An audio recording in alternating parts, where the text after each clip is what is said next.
I'm not going to college. You don't want to go to college? No. Why should I load up on debt just to binge drink for 4 years when I could just create an app that nets me all the money I'll ever need? Sorry, Henry, it doesn't work that way. Well, Mark Zuckerberg dropped out of Harvard. Mark Zuckerberg got into Harvard, and you know what? If he had stayed at Harvard a little bit longer, then that Facebook would actually be a little bit more popular site. Okay.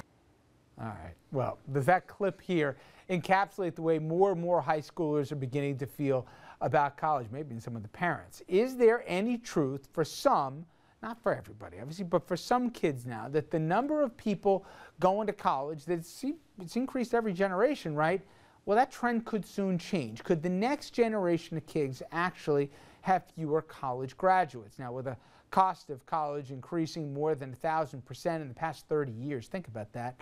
Will more people opt out of 4 years of, well, let's say degrees that may not help in the real world, or some would say binge drinking, and instead try and find something more in the way of community college or even job training? In fact, there's even a movement called Uncollege that you've heard here, Jeannie. Listen, I want my kids to go to college, 4-year degree and everything, and while college may not be for everybody, I think the decision for a lot of people is being made for them to say, wait a minute, if I go to private college, I could be looking here at 100, 150, 170, 180, I mean, unbelievable amount of debt.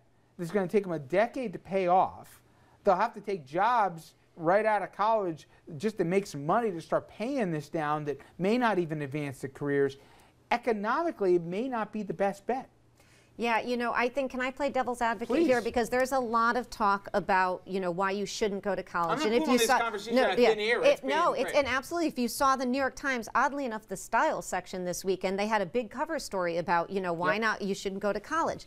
That said, the facts, say no to college. That said, the facts are really clear. If you go to college and graduate, your income will be higher, you will be more likely to get a job. The facts are there. But that doesn't deny the truth that college costs a lot more than it should right now. It's inflated. It's got to be handled. It's in a transition time. But, you know, part of the problem is this whole media focus, the uncollege movement, just say no to college.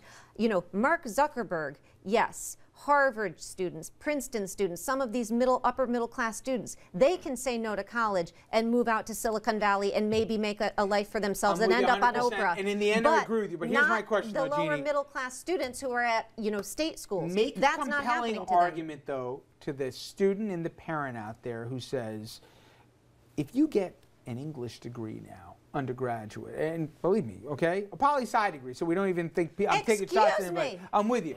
You almost have to get a graduate degree now if you want to go into that particular field to be able to walk in and have instant access or at least cachet that you can bring something to the table. People mock now, I mean, the idea a generation ago, philosophy major, nothing to scoff at. Now you go and get a philosophy degree, people are going to say, okay, what are you going to do now? I mean, undergraduate degrees and translating it, you could make an argument, community college, you'll learn a specific skill set, a computer program or whatever else, they'll be making more money carrying less debt than some kids with certain degrees do, majors, right? On the other way. Community colleges offer wonderful opportunity. I strongly recommend community colleges. And the population in community colleges has exploded. And there are amazing faculty in our community colleges across the country. That said, I disagree with you about the humanities and the liberal arts. Yes, many students make a choice to go into different programs for employment opportunities. That said, if you're an employer, why don't you want somebody who can think critically? Why don't you want somebody who can write well? Those are skills you learn in the humanities and the liberal arts. You can learn them elsewhere as well. But many employers will say, listen, I can train you to do the specifics. I need somebody who has the ability to critically analyze something. I need somebody who has the ability to make a decision quickly. Do you think colleges, by the way, in answering this debate, are going to try and go more in the way of like Northeastern and everything else where people have practical work experience and practical, not just analytical skills, but actually skill sets that they get through their education that they can more easily transfer into the workforce? Absolutely. I mean, we're doing that at my own college. I mean, you absolutely owe it to the students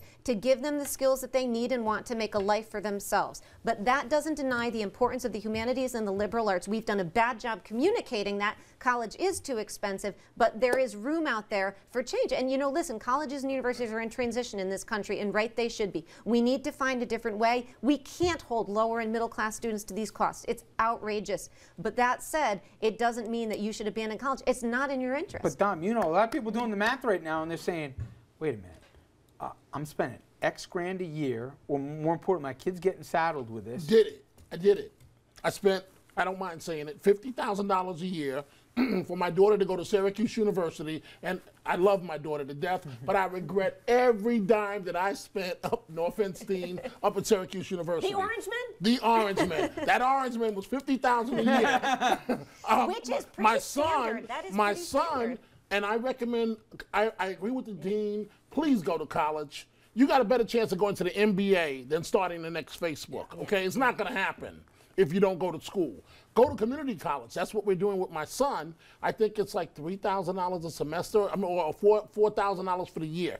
Everyone can afford to go to community college. Go to college, please, please. I agree with you, Dean.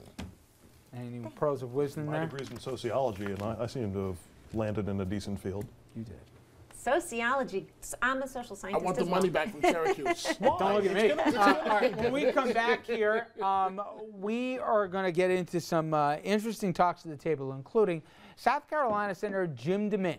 He's leaving Capitol Hill, not because they're forcing him out, but by his own choice. We'll tell you why after this.